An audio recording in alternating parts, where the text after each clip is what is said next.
Ancient symbols are a language. They are picture words.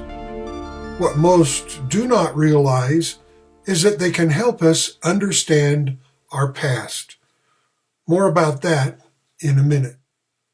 As the saying goes, a picture says 1,000 words. But what do these picture words mean? They adorn virtually every ancient monument. They're present in every ancient culture. Yet we struggle to grasp their message because our modern culture has lost the ability to understand the picture words or symbols of the past. Thus, the message they were meant to convey has gone missing as well, their meaning sealed away from us. In the case of most such icons, a new meaning has been adopted in recent times to replace the ancient original. For example, interpret this symbol for me. What is the first thing that comes to mind? Racism? Oppression? Tyranny? If so, many other religions would disagree with you. In such a case, the ancient meaning is not in evidence, replaced instead by a relatively modern interpretation with distinctly negative connotations. Now, what about this symbol?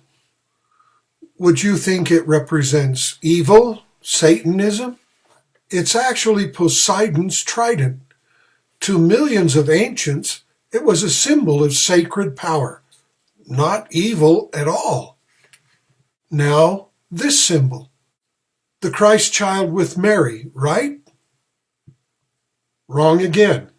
It's the pagan god Horus, reclining on the lap of his mother Isis, reverenced and worshipped for centuries before Christ and Mary.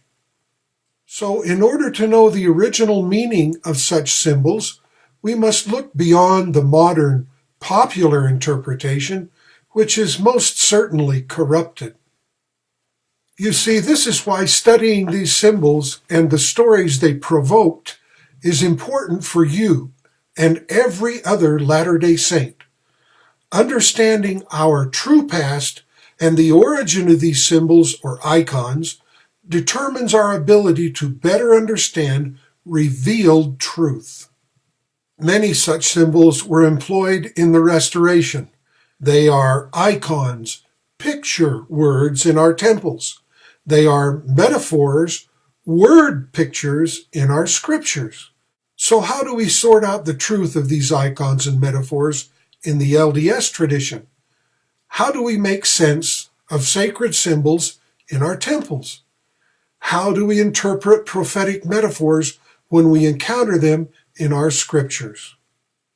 Furthermore, how do we penetrate eons of distortion and ignorance to find original truth?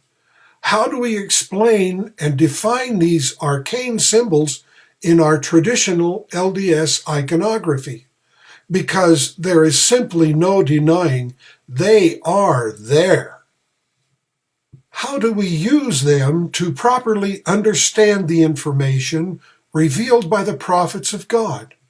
How do these icons and metaphors define and shape our own beliefs and the teachings of Mormonism?